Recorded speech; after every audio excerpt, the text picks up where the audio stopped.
All right, so let's start with the big story that we are tracking this hour on WION. And this, of course, has got to do with the ongoing Israel-Gaza war.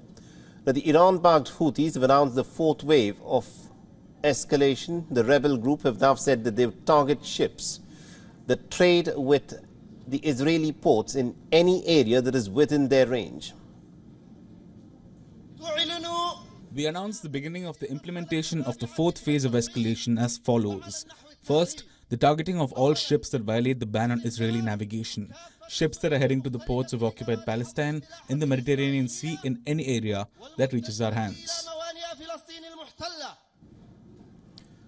Now, this after Hamas said that it is considering a truce deal in a positive spirit after months of deadlock. An Egyptian official has said that progress is now being made. However, a top Hamas leader has accused the Israeli Prime Minister Netanyahu of impeding the truce negotiations by issuing warnings of a ground invasion on Rafah. Netanyahu has clearly stated that truce or no truce, Israel will go ahead with a ground invasion of Rafah. Hamas's response has been positive and seems like an agreement could of course be reached pretty soon. Now, Hamas's chief Ismail Haniyeh has said that the group will send a delegation to Egypt to conclude the discussions. The truce offer includes a 40-day pause to fighting and exchange of Israeli hostages for Palestinian prisoners. During a week-long truce in November, over 105 hostages were released for about 240 Palestinians. And Israel has also estimated that about 129 hostages had been held captive by Hamas during their 7th of October attack in Gaza. Now, the military says that about 35 of the hostages in the custody of Hamas may have died, including a 49-year-old Dror Or, although the circumstances in which these Israeli hostages have died is not clear because of the relentless campaign of bombings that the Israelis have resorted to over the Palestinian enclave. Now, all this, of course, is happening at a time when the United Nations has warned that rebuilding the Palestinian territory will require efforts that have not been witnessed since the end of the Second World War. The United Nations report has said that it could take as many as about 80 years to rebuild the homes that have been bombed and flattened in the Gaza Strip by the Israelis. Meanwhile, the Palestinian Prisoner Association has said that a senior Gaza doctor who had been taken prisoner by the Israelis and had been kept at an Israeli prison for over 4 months of detention has died in Israeli custody.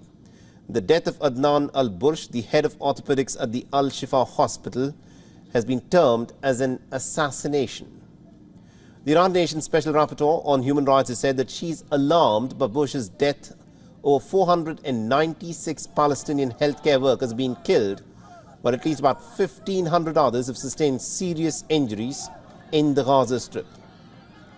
The Israeli military has also confirmed the death of an Israeli man who was held hostage in Gaza. The Israeli government has not said as to how it learned of his death. The 49-year-old, whose name is given as Dror Or, lived in the Be'eri Kibbutz region. The Be'eri Kibbutz was one of the hardest hit on the 7th of October. The Dror Or's wife, Yonat, was killed in the initial assault. Two of the couple's 3 children, Noam and Alma, were abducted and then were freed in November as part of the ceasefire deal between Israel and Hamas.